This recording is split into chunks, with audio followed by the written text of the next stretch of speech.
खुशबू चमन के गुलों में कहाँ, ऐसे खुशबू चमन के गुलों में कहाँ, जो नबी के पसीने में मौजूद है। हमने आँखों से देखा नहीं है मगर उनके तस्वीर सीने में मौजूद है। जिसने लाकर कलामे इलाही दिया, ओ मोहम्मद मदीने में मौजूद है।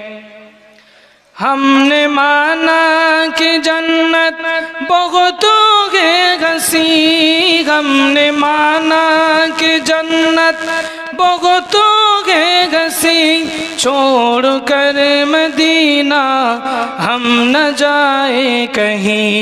यूँ तो जन्नत में सब है मदीना नहीं, यूँ तो जन्नत में सब है मदीना नहीं, और जन्नत मदीने में मौजूद है। यूँ तो जन्नत में सब है मदीना नहीं, और जन्नत मदीने में मौजूद है।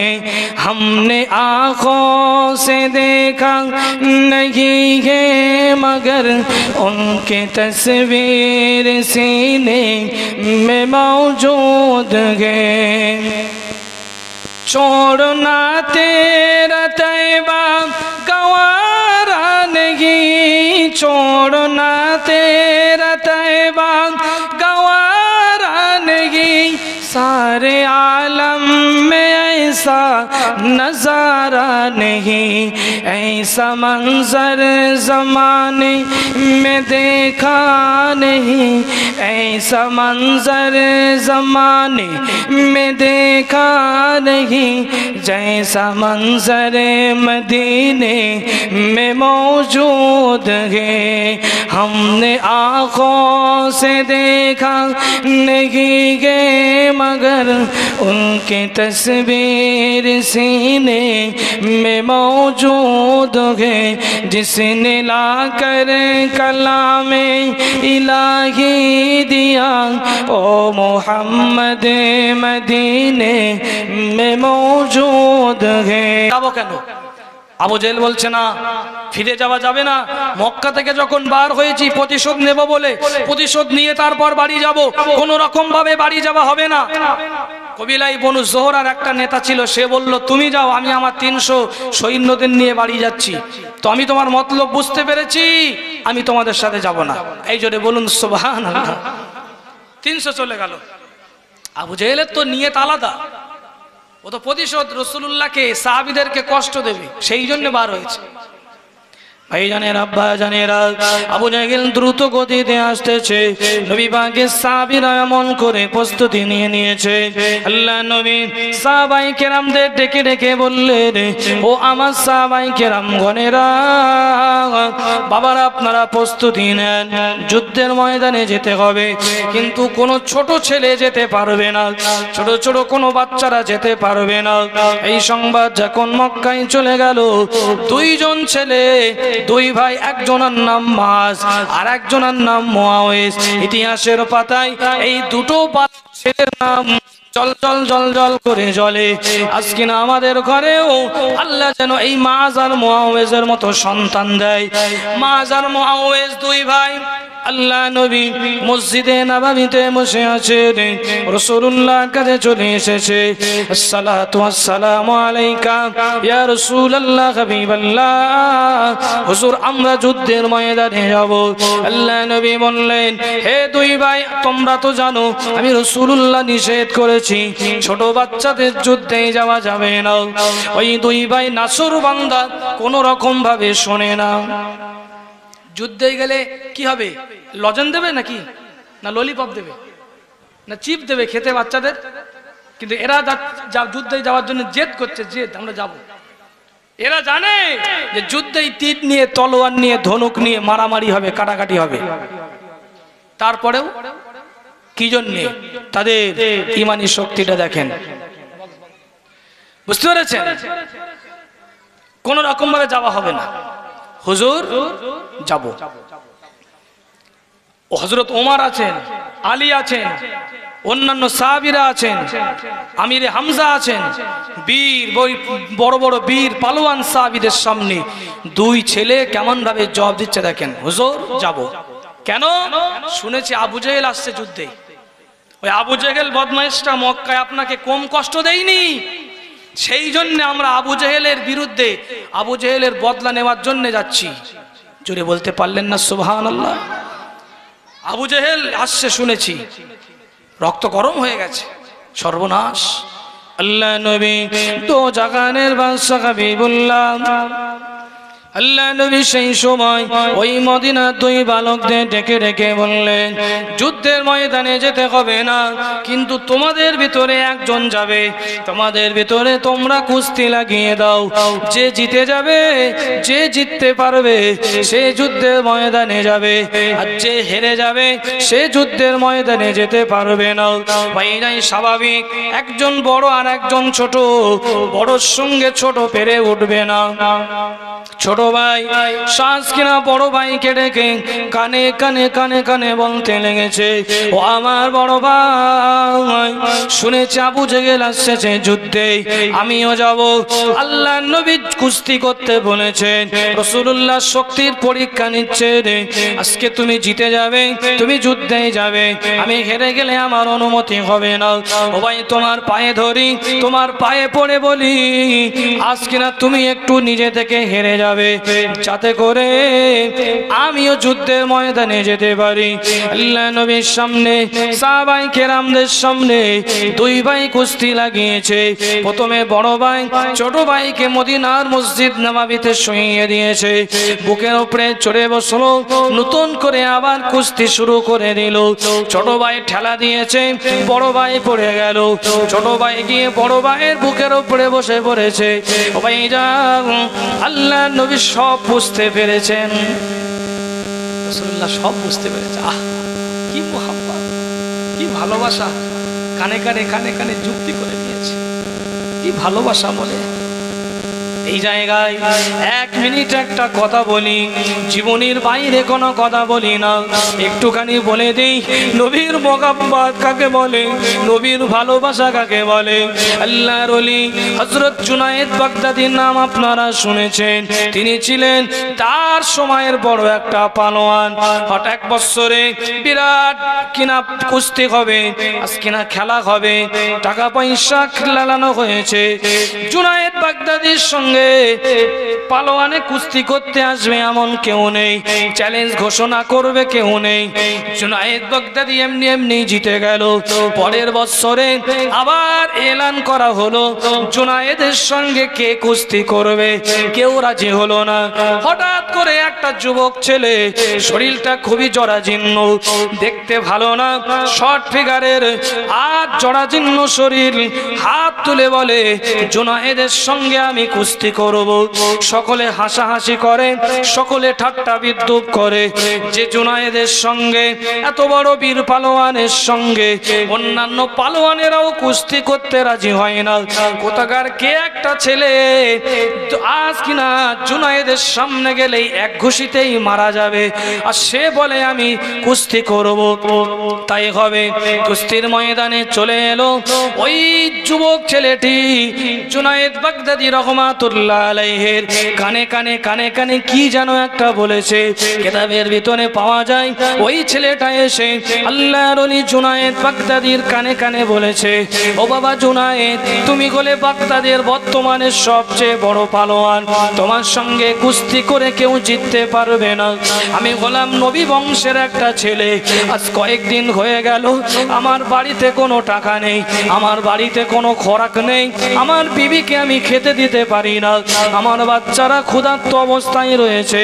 নবী বংশের মানুষদের জন্য, নবীর খানদানের মানুষদের জন্য সাদকা নেওয়া হারাম, নবীর বংশের মানুষদের জন্য যাকাতের মাল খাওয়া হারাম। শুধু একমাত্র হাদিয়া ছাড়া নবী বংশের মানুষেরা কিছু নিতে পারবে না। ও বাবা জুনায়েদ, তুমি যদি আজকে একটু হেরে যাও তাহলে আমি জিতে যাব, পুরস্কারটা আমি পেয়ে যাব, আমার বিবি বাচ্চারা একটু খেতে পারবে। সেই সময় বিরাট বড় পালোয়ান জুনায়েদ বাগদাদি মনে মনে ভেবে নিয়েছে, আজকে সবার সামনে সম্মান আমার চলে যাবে। রাসূলুল্লাহর খানদান, আল্লাহ নবীর খানদানের বেটাকে আমি জিতিয়ে দেব। কুস্তি শুরু হয়ে গেল। জুনায়েদ আজ কিনা রেফারি বাঁশি বাজিয়ে দিয়েছে, ওই ছেলেটাকে ঠেলে দিয়ে জমিনে ফেলে দিয়েছে। আবার শুরু হলো, ঠিক কথার মতো ওই ছেলেটা এসে চাকুনি ঠেলে দিল। এমন করে জুনায়েদ বাগদাদি রহমাতুল্লাহ আলাইহি সঙ্গে সঙ্গে জমিনে পড়ে গেল। ওই যুবক ছেলেটা এসে বুকের উপরে বসে পড়েছে। সবাই অবাক হয়ে গেল, এটা তো কোনোদিন সম্ভব না। অন্যান্য পালোয়ানেরা, বীর পুরুষেরা জুনায়েদের সঙ্গে পারে না, এই ছেলেটা কি করে জিতে গেল?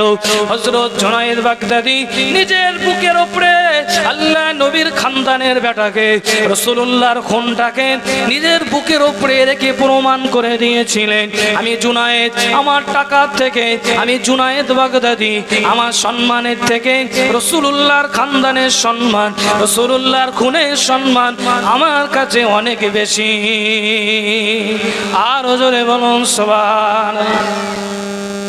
আমার ভাইয়ানেরা, এমনি ইতিহাসের পাতায় জুনায়েদ বাগদাদি এত বড় আল্লাহর ওলি হয়নি রে বাবা।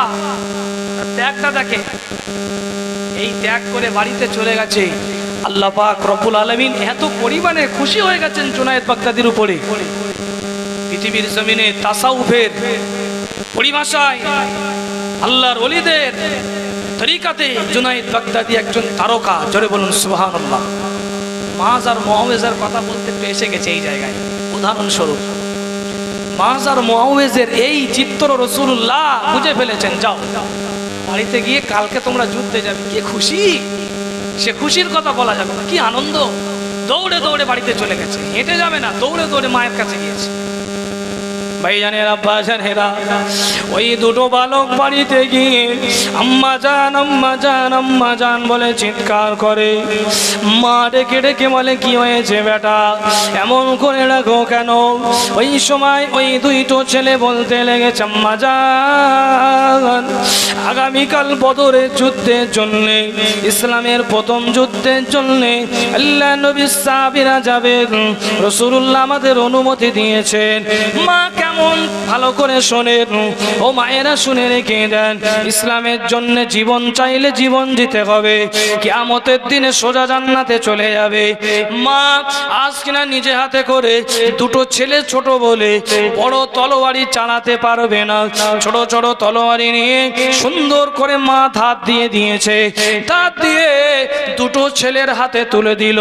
দুটো ছেলের হাতে তুলে দিয়ে মা ডেকে ডেকে বলে, হে বাবা মাজার মুআওয়াজ শুনে রেখে দাও, সকালবেলা সাহাবীদের সঙ্গে যুদ্ধে যাবে। আল্লাহ নবীর দুশমন, আল্লাহ নবীর শত্রু রাসূলুল্লাহর কত কষ্ট দিয়েছে।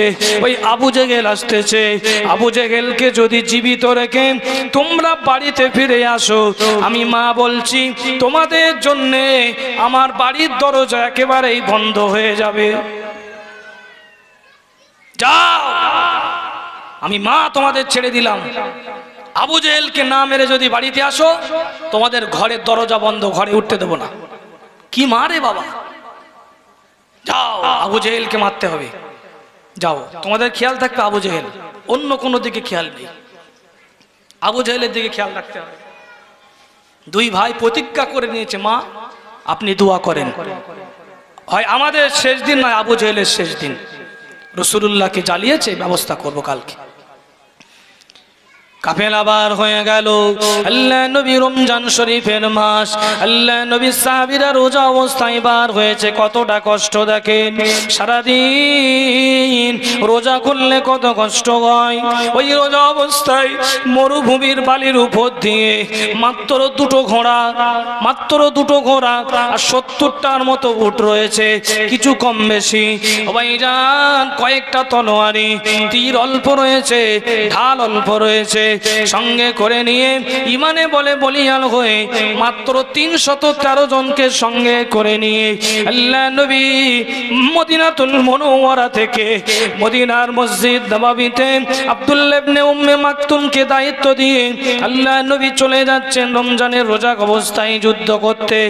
এ সাহাবীরা আগে আগে চলো, আগে আগে গিয়ে একটা কুয়ার ধারে জায়গা নিতে হবে, কারণ রমজান মাস আমরা রোজা করছি, ইফতারের সময় সেহরির সময় পানির প্রয়োজন হবে, আমাদের উট ঘোড়াগুলোরও পানির প্রয়োজন হবে।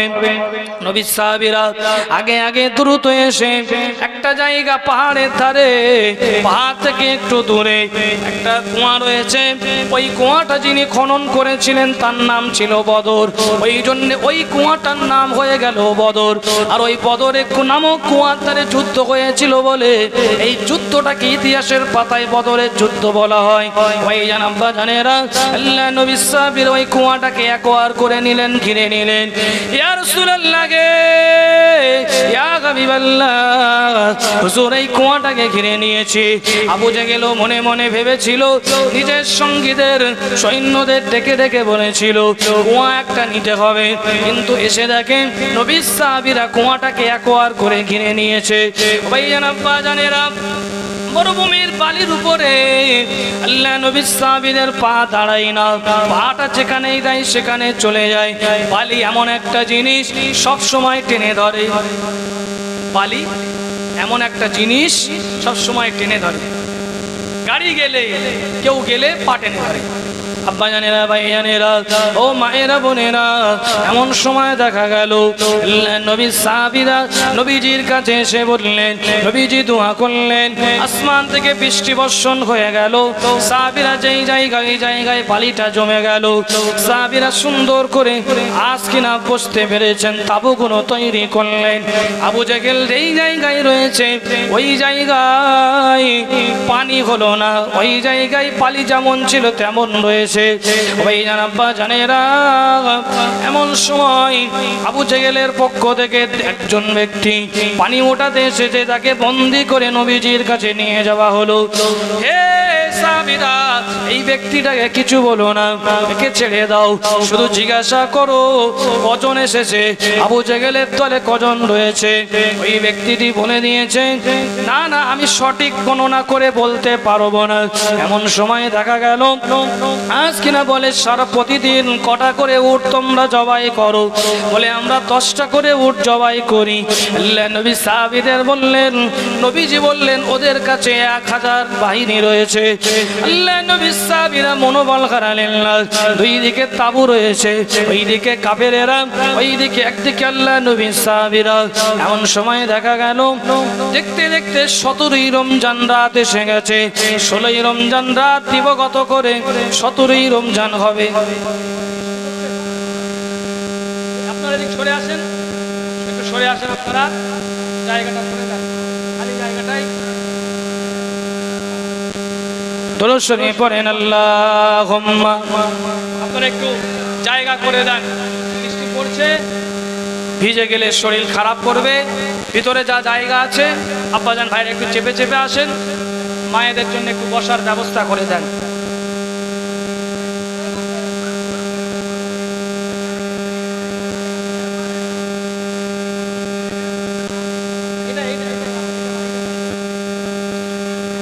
তো জিকির করেন আল্লাহ আল্লাহ আল্লাহু লা ইলাহা ইল্লাহু আল্লাহ আল্লাহ আল্লাহু। কেউ বিচলিত হবেন না। আল্লাহ পাকের হুকুম, আল্লাহ পাক যেটাই করবেন সেটাই আমরা মুসলমান ইমানদার আমরা মেনে নেব। সকলে একটু এই সুযোগে, বৃষ্টি হচ্ছে খুব আস্তে আস্তেই হচ্ছে, আপনারা জিকির করুন আল্লাহ আল্লাহ আল্লাহ আল্লাহু, জবান খুলে একসঙ্গে, কেউ ফাঁকি দেবেন না। আল্লাহর নাম নিতে কেউ দ্বিধাবোধ করবেন না, জবান খুলে পড়েন। সব ফারিস্তারা অনবরত ফটো তুলছে, সবাই আল্লাহর ফারিস্তারা সব লিখে রাখছে আল্লাহ আল্লাহ আল্লাহু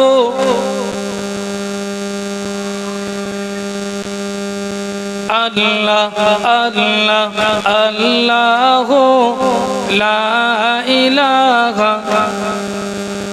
লা ইলাহা ইল্লাল্লাহু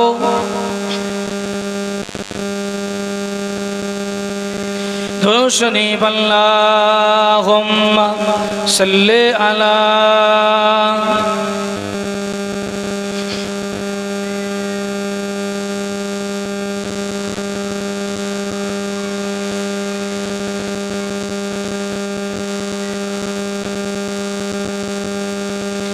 हमने आँखों से देखा আবু লাহাবের গায়ে স্পর্শ করে নাও, পায়েতে দড়ি বেঁধে টেনে টেনে টেনে টেনে বিরাট একটা গর্ত করে ওই জায়গায় পুঁতে দিয়েছে।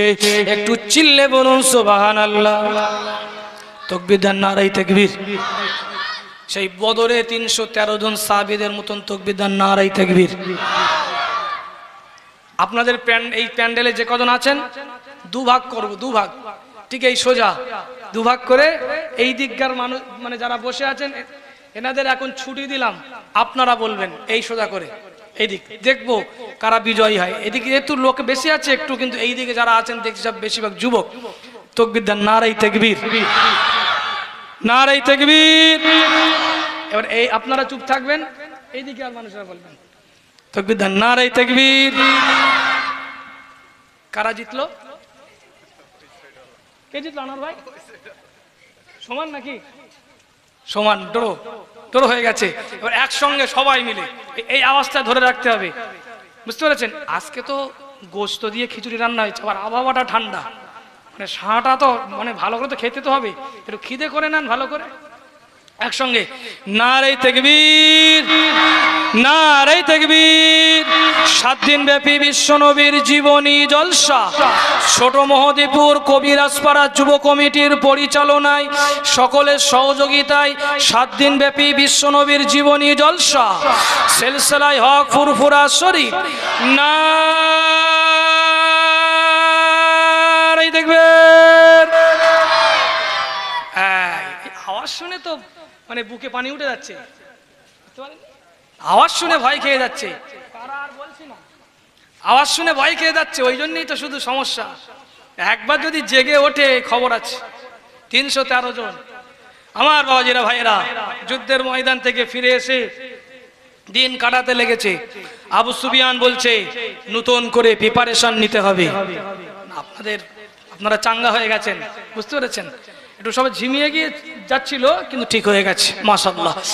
আবু সুফিয়ান বলছে বদরের বদলা নিতেই হবে।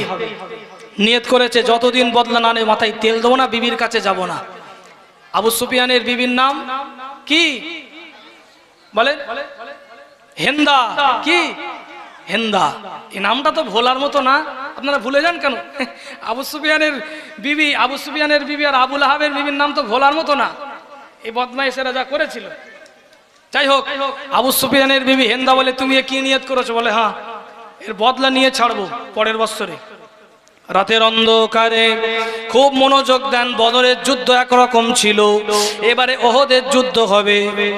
দ্বিতীয় হিজরিতে বদরের যুদ্ধ হয়েছে, তৃতীয় হিজরিতে ওহদের যুদ্ধ হয়েছে। বদরের যুদ্ধ একরকম, ওহদের যুদ্ধ আর একরকম। প্লেন ভাবে বলে দিলে আপনারা বুঝতে পারবেন না। আবু সুফিয়ান রাত্রে বেলা সবার বাড়িতে বাড়িতে মিটিং করছে, একা একা গিয়ে সবার বাড়িতে বাড়িতে বলে কাফেরদের মনে সাহস নেই। কাফেররা বলে আর যাব না।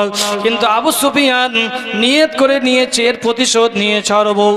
ওহদের যুদ্ধে ওহদের প্রান্তরে গিয়ে এর পরের বছরে বদলা নেব।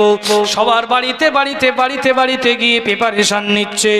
সবার বাড়িতে গিয়ে বলে বদরে আমরা শুধু পুরুষ মানুষেরা গিয়েছিলাম, এবার যাব যুদ্ধ করতে, মেয়েদেরকেও নিয়ে যাব।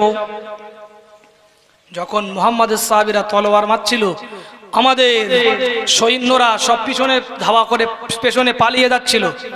এবার যাব মেয়েদেরকে নিয়ে যাব, মেয়েরা থাকবে পিছনে, সামনে দিয়ে পুরুষেরা পালিয়ে চলে যাওয়ার, যখনই যা পালিয়ে যাবে পিছন দিক দিয়ে মেয়েরা তাড়িয়ে দিয়ে সামনে দেবে, পালানোর পথ থাকবে না, পিছনে মেয়েদের দিয়ে দেবো। মেয়েরা থাকবে, হাতে চুড়ি পরে থাকবে, বাজে বাজে কথা বলবে, সুন্দর ড্রেস পরে থাকবে, আর শরীর যেন গরম করা থাকে, যত মদ লাগবে আমি দেবো। আবু সুফিয়ান বলছে কোনো রকম ভাবে হারলে হবে না, তৈরি করছে বিরাট বাহিনী। আবু সুফিয়ান রাতের ঘুম হারাম করে দিল। নিজের বিবি হিন্দাকে ডেকে ডেকে বলে আমি পুরুষদেরকে বোঝাবো, তুমি মহিলাদেরকে বোঝাবে। দুজন মিলে 1 বছর ধরে সুন্দর করে বুঝিয়ে নিয়েছে। মেয়েরাও প্রিপারেশন নিয়েছে ইসলামের বিরুদ্ধে যুদ্ধ করবে, পুরুষেরাও প্রিপারেশন নিয়েছে ইসলামের বিরুদ্ধে যুদ্ধ করবে। এদিকে আল্লাহ নবীর কাছে কোনো সংবাদ নেই।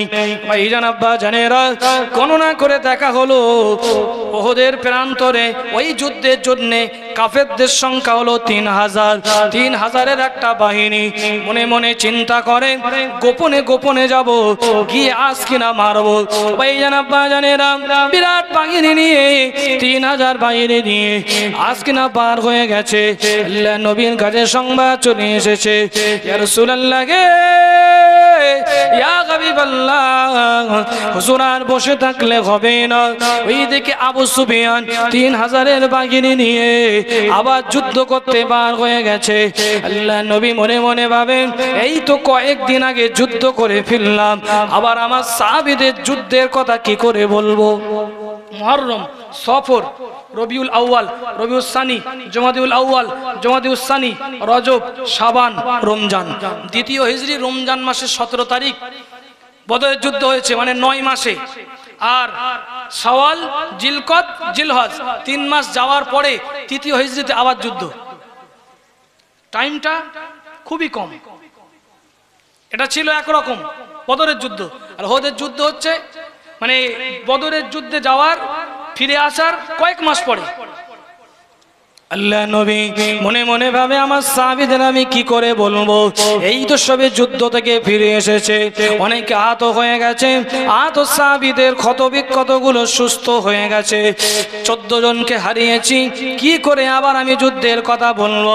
আল্লাহর ফেরেশতা জিবরিল বললেন, ইয়া রাসূলুল্লাহ, হাবিবাল্লাহ, হুজুর আপনি আপনার সাহাবীদের প্রিপারেশন নিতে বলেন। আল্লাহ নবী সাহাবীদের ডেকে ডেকে বলেন, ও আমার সাহাবীরা আবার প্রস্তুতি নিয়ে না, আবার যুদ্ধের ময়দানে যাওয়া লাগবে। আল্লাহ নবীর সাহাবীরা এক কথাই বলে দিয়েছেন, লাব্বাইক, আমরা রাজি আছি, লাব্বাইক, আমরা হাজির আছি। আল্লাহ নবীর সাহাবীরা প্রিপারেশন নিয়ে নিয়েছেন। ওইদিকে আবু সুফিয়ান 3000 বাহিনী নিয়ে আসতেছে। মাঝে একটা ঘটনা ঘটে গেল। আব্দুল্লাহ বিন উবাই এই বদমাইশটি আবু জাহেলের সঙ্গে চক্রান্ত করে রাসূলুল্লাহ বিরুদ্ধচারণ করতেছিল। বদরের চিত্রটা দেখে আবু সুফিয়ানের এমন করে পিলে চলে এসেছে মুখের উপরে, বলে সর্বনাশ, আবু জেহেল তো মরে গেছে। হ্যাঁ, উমাইয়া বিন খাল, বড় বড় মানে এরা ছিল। উমাইয়া বিন খাল বেঁচে চলে গিয়েছিল, উমাইয়া পালিয়ে গিয়েছিল, বদরে মরিনি, আরো সব মারা গেছে। কি করব এখন? মোহাম্মদ সাল্লামের কাছে গিয়ে স্যালেন্ডার করা ছাড়া কিছু করার নেই। আল্লাহ নবীর কাছে এসে বলছেন, ইয়া রাসূলুল্লাহ, ঈমানের কলেমাটা পড়িয়ে দেন, কলেমাটা পড়িয়ে দেন। আল্লাহ নবী ঈমানের কলেমাটা পড়িয়ে দিলেন, ঈমানের কলেমাটা পড়িয়ে দিলেন। সেই সময় আব্দুল্লাহ বিন উবাই যখন আজ ইহুদিদের কাছে যখন চলে যায়, ইহুদিরা আব্দুল্লাহ বিন উবাইকে ডেকে ডেকে জিজ্ঞাসা করে, হে আব্দুল্লাহ বিন উবাই, তুমি তোমার দল নিয়ে, তুমি তোমার দলবল নিয়ে মুহাম্মদ ইবনে আব্দুল্লাহর কাছে ঈমানের কলেমা পড়েছো। সেই সময় আব্দুল্লাহ বিন উবাই ডেকে ডেকে বলে, আমি ঈমান এনেছি মুখে দেখানোর জন্য, অন্তর থেকে আমি মানিনি, অন্তর থেকে মানিনি। কোরআনুল কারীমের ভিতরে এসেছে ওয়াইজা লাকুল্লাযীনা আমানু ক্বালু আমান্না, তারা যখন জিজ্ঞাসা করত তাদেরকে তোমরা তো ঈমান এনেছো, ওয়াইদা খলাউ ইলা শায়াতিনিহিম ক্বালু ইন্না মাআকুম, তারা যখন বলতো তোমরা তো ঈমান এনেছো, সেই সময় তারা বলতো না না ইন্না মাআকুম, আমরা তো তোমাদের সাথে আছি। তাহলে গিয়ে ঈমান আনলে কেন বলে ইন্নামা নাহনু মুস্তাহজিউন, আমরা গিয়েছিলাম ঠাট্টা করার জন্য। ভাইজান আল্লাহ পাক কোরআনুল কারীমের আয়াতটা নাযিল করে দিয়েছে। আল্লাহ পাক বলে দিয়েছে মুনাফিকরা হলো একেবারে ইসলামের শত্রু। ভাইজান ওহদের যুদ্ধের দামামাটা বেজে গেছে। এমন করে আব্দুল্লাহ বিন উবাই মনে মনে ভাবে যুদ্ধের ময়দানে যাওয়া যাবে না, যুদ্ধের ময়দানে গেলে তলোয়ারের সামনে যেতে হবে। কিন্তু না না, সাহাবীদের দলে যখন নাম লিখিয়েছি যাওয়া লাগবে। আব্দুল্লাহ বিন উবাই ও মসজিদে নববীতে হাত উঠিয়েছে, আমিও যাব। দলবল নিয়ে সবাই হাত উঠিয়েছে। সদল বলে দলের ছেলেরা এসে আব্দুল্লাহ বিন উবাইকে বলে সর্বনাশ, যুদ্ধে গেলে তোমরা মারা যেতে পারি। যুদ্ধের ময়দানে বার হয়ে গেছে। যুদ্ধের ময়দানে যেতে যেতে গণনা করে দেখা হলো আল্লাহ নবীর সাহাবীদের পক্ষ থেকে আল্লাহ নবীর সাহাবীদের সংখ্যা হলো 1000। ওহদে 1000, আর ওদিকে কাফের রাশে 3000। এদিকে বদরের একটা কথা, জুবাইর ইবনুল আওয়াম হুজুর হলুদ পাগড়ি পরে এসেছিলেন। আল্লাহ নবী বদরের যুদ্ধের পরে বলেছিলেন, ও বাবা জুবাইর, তুমি হলুদ পাগড়ি পরে এসেছো, আল্লাহ এত পছন্দ করেছেন। বদরের যুদ্ধে যত ফারিস্তারা নাজিল হয়েছিল সকলের মাথায় হলুদ পাগড়ি ছিল। জোরে বলুন সুবহানাল্লাহ। ওহদে 1000 চলছে। মদিনার মসজিদ নববী থেকে সাহাবায়ে কেরামগণেরা বার হয়ে গেছে।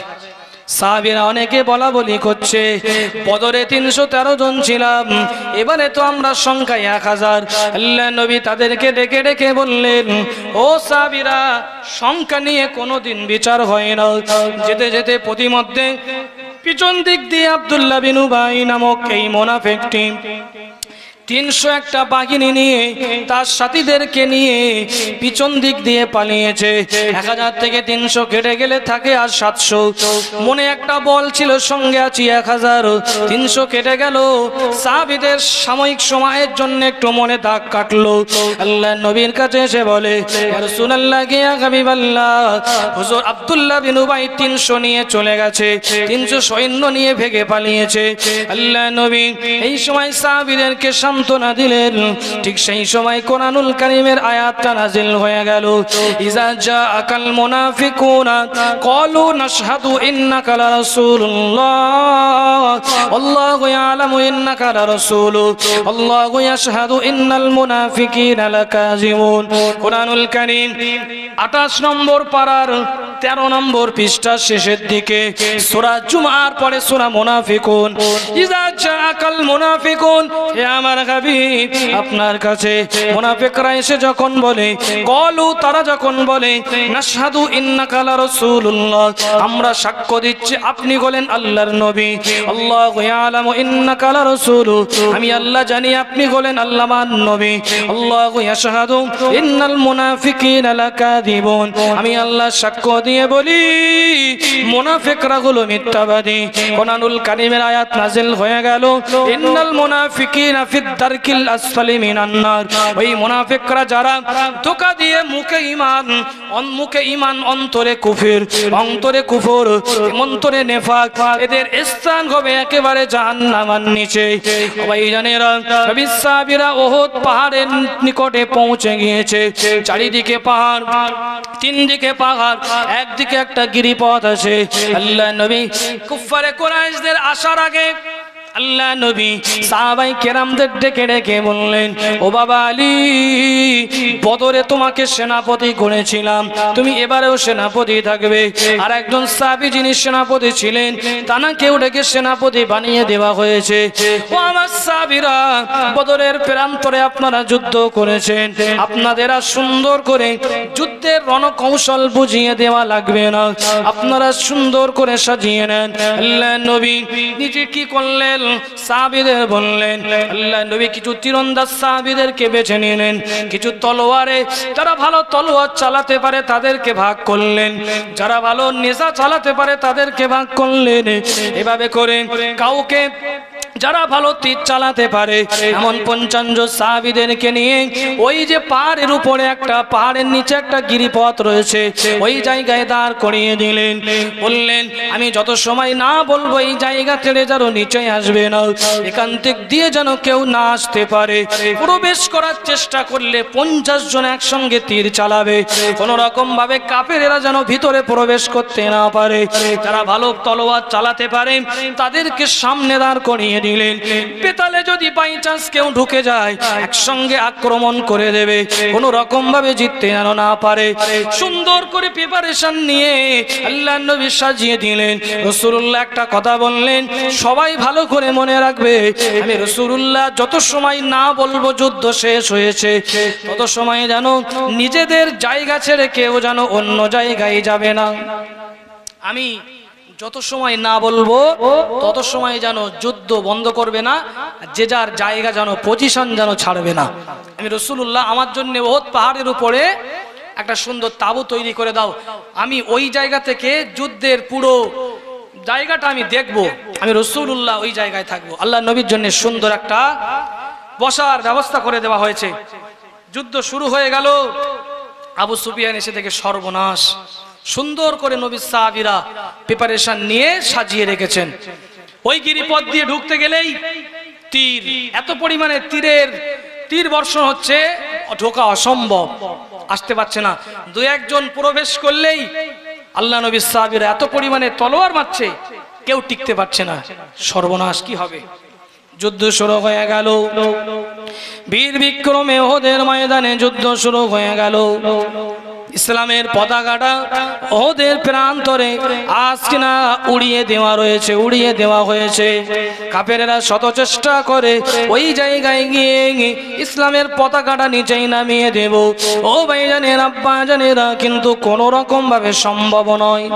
বীর বিক্রমে যুদ্ধ হতে এক পর্যায়ে দেখা গেল আল্লাহ নবী সাহাবীদের ভয়েতে কাফেরেরা পিছনে পালিয়ে যেতে আরম্ভ করেছে বদরের মতো। আবু সুফিয়ানের বিবি হিন্দা মেয়েদের নিয়ে রেডি হয়েছিল। মেয়েরা বলে, হাতের চুড়িগুলো খুলে দেই, তোমরা পরে নাও, তোমাদের তলোয়ার গুলো আমাদের দাও, আমরা গিয়ে যুদ্ধ করি। এমন এমন বাক্য আর এমন এমন কথা বলে কাফেরদের সম্মানে আঘাত লাগে, প্রেস্টিজ লিক হয়ে যায়। কাফেরেরা বলে, সামনে গেলে তলোয়ারি, পিছনে গেলে মেয়েরা মান সম্মানের কথা বলে, কিন্তু কিছু করার নেই, জানটা তো বাঁচাতে হবে। পিছনের দিকে পালাতে আরম্ভ করেছে। ঠিক এমন সময় দেখা গেল যুদ্ধের ময়দানে ওদের প্রান্তরে নবী পাকের সাহাবীরা যেন জিতে যাচ্ছে। আল্লাহ নবী সাহাবীদের মনে মনে আনন্দ হয়। ও ভাইজানেরা, ওই 50 জন সাহাবী যাদেরকে আল্লাহর নবী আজ কিনা তীর দিয়ে দাঁড় করিয়ে দিয়েছিলেন, তারা বলা বলি করে, যুদ্ধেই তো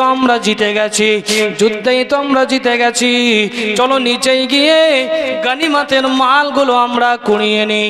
আর কয়েকজন সাহাবী বলেন, তাদের ভিতরে বেশিরভাগ সব নিচেই নেমে এসেছে, কয়েকজন ওই জায়গায় দাঁড়িয়ে আসে।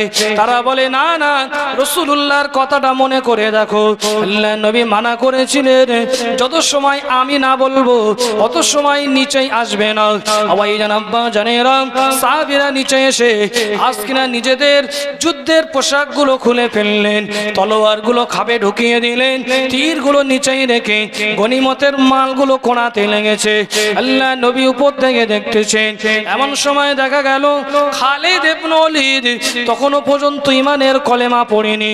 ওই খালিদ বিন ওলীদ, আবু সুফিয়ান খালিদ বিন ওলীদকে ডেকে ডেকে বলে, এ খালিদ বিন ওলীদ, লক্ষ্য করে দেখো, ওই দুই পাহাড়ের মাঝখানে ওই গিরিপথটা ফাঁকা হয়ে গেছে, এই একটা সুবর্ণ সুযোগ, এই সুযোগটাকে কাজে লাগিয়ে আরেকবার চেষ্টা করা হয়, মনে হয় কিছু একটা হবে।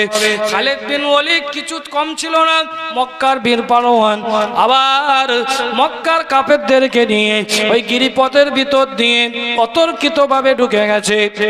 কয়েকজন সাহাবী ওই জায়গায় রয়েছে, তীর মারল কিন্তু আটকাতে পারল না। আল্লাহর নবী সাহাবীরা একেবারে অমনোযোগী হয়েছিলেন। তলোয়ার খাপের ভিতর থেকে বার করার আগে কাফেরদের তলোয়ার পড়ে যাচ্ছে, পোশাকটা পরে নেওয়ার আগে কাফেরেরা মেরে দেয়। অতর্কিতভাবে হামলা হয়ে গেল, ওদের চিত্রটা একেবারে পাল্টে গেল। আল্লাহর নবী ওর পা থেকে নিচেই নেমে এলেন। আল্লাহর নবীকে নিচে আসতে দেখে কুফারে কুরাইশরা আল্লাহর নবীকে একেবারে ঘিরে ধরেছে, আল্লাহর নবীর উপরে আক্রমণ করবে বলে। ও ভাইজান, হযরত আবু সিমাক দুজন রাদিয়াল্লাহু তাআলা আনহু, হযরত আবু তালহা রাদিয়াল্লাহু তাআলা আনহু এভাবে করে আল্লাহর নবীকে বাঁচানোর জন্য আল্লাহর নবীর দিকে সামন দিয়ে পিছন দিক দিয়ে কাফেরদের দিকে দাঁড়িয়ে রয়েছে। কাফেরেরা বারবার তলোয়ার মারে, আল্লাহর নবীকে দুনিয়া থেকে সরিয়ে দেবে। এই একটা সুবর্ণ সুযোগ, এই সুযোগে আল্লাহর নবীকে সরিয়ে দিতে হবে। কাফেরেরা মারতে লেগেছে। ভাইজান, আব্বা জানেরা, আবু সিমাক দুজনা বলেন, আমরা কয়েকজন মিলে নবী পাককে কি করে বাঁচাবো? আল্লাহর নবীর সাহাবীরা শাকা করে শহীদ হয়ে যাচ্ছে, নবীর সাহাবীরা শহীদ হয়ে যাচ্ছে। এই দৃশ্য দেখে নবীর সাহাবীদের মনোবল কমে গেল। আল্লাহর নবীর সাহাবীরা যেন একটু ছত্রভঙ্গ হয়ে পড়লেন। এমন সময় আল্লাহর নবী দো জাহানের বাদশা আল্লাহর নবীর সাহাবীদের ডেকে ডেকে বলেন, আমার আবু তালহাকে দেখো, আমার আবু সিমাক দুজনাকে দেখো। ঠিক এমন একটা সময় আবু কিমিয়া বলে একটা লোক, একজন কাফের, আল্লাহর নবীকে লক্ষ্য করে একটা তীর ছুঁড়ে দিয়েছে। ওই তীর সংসং শব্দে সে আল্লাহর নবীর দান্দান মোবারকে লেগে গেল। রাসূলুল্লাহ দান্দান মোবারক শহীদ হয়ে পড়ে গিয়েছে। ও ভাইজান, একটা কাফের এসে আল্লাহর নবীর মাথায় লোহার টুপি ছিল, ওই টুপির উপরে তলোয়ারের উল্টো পিঠ দিয়ে এত পরিমাণে বারবার আঘাত করতে লেগেছে। রাসূলুল্লাহর ওই মাথার টুপির দাঁতটা মাথার ভিতরে ফুটে গেছে, খুন বার হতে লেগেছে। এইভাবে করে খুনটা বার হয়। আল্লাহ পাক বলে, হে আমার ফেরেশতা জিবরাইল, ওদের জমিনে চলে যাও। আজকে দিনে যদি আমার হাবিবুল্লাহর খুনটা যদি জমিনে পড়ে যায়, কিয়ামত হয়ে যাবে, দুনিয়া আমি আর রাখবো না। আল্লাহ ফেরেশতা জিবরাইল এসে আল্লাহ নবীর খুনটা ধরে নিয়েছে। ভাইজান, আব্বা জানেরা, ঠিক এমন সময় কাফেরেরা আবার নবীর সাহাবীরা নতুন করে নারায়ে তাকবীর আল্লাহু আকবার বলে যুদ্ধ শুরু করেছে। আল্লাহর নবীকে ধরাধরি করে হযরতে ওমর ফারুক রাদিয়াল্লাহু তাআলা আনহু আল্লাহর নবীকে নিয়ে ওত পাহাড়ের উপরে নিয়ে গেছে। কাফেরেরা বলাবলি করে, আব্দুল্লাহর বেটা মুহাম্মদ পৃথিবীর জমিনে আর বেঁচে নেই, আব্দুল্লাহর বেটা মুহাম্মদকে দুনিয়া থেকে সরিয়ে দিয়েছে। ভাইজান, নবীর সাহাবীদের কানে যখন এই কথা গেল, নবীজি বেঁচে নেই, নবীজি ইন্তেকাল হয়ে গেছে, সাহাবীদের মনে কষ্ট, সাহাবীদের মনে দুঃখ। নবীজি যখন বেঁচে নেই, আমাদের বেঁচে থাকার কোনো দরকার নেই। নবীর সাহাবীরা একেবারে গাল ছেড়ে দিয়েছে। হযরতে ওমর উপর থেকে, ওত পাহাড়ের উপর থেকে চিৎকার মেরে বলে, হে নবীর সাহাবীরা, শুনে রেখে দাও, আমার আল্লাহর নবী এখনো জীবিত রয়েছেন, আল্লাহর নবী এখনো হায়াতে আছেন, যুদ্ধ শুরু করে দাও। নবীর সাহাবীরা বলেন, নবীজি হায়াতে আছে। এই সংবাদ পাওয়ার পরে শরীরে যেন একটা জোশ এসে গেছে, আবার তলোয়ার নিয়ে নিল, আবার যুদ্ধের পোশাক পরে নিয়ে এবারে কাফেরদের বিরুদ্ধে আবার যুদ্ধ শুরু করলো। এবারে এত বীর বিক্রমে যুদ্ধ করে কাফেররা আবার ছত্রভঙ্গ হয়ে ঘাঁটি ভেঙে পালাতে শুরু করেছে। জোরে বলুন সুবহানাল্লাহ।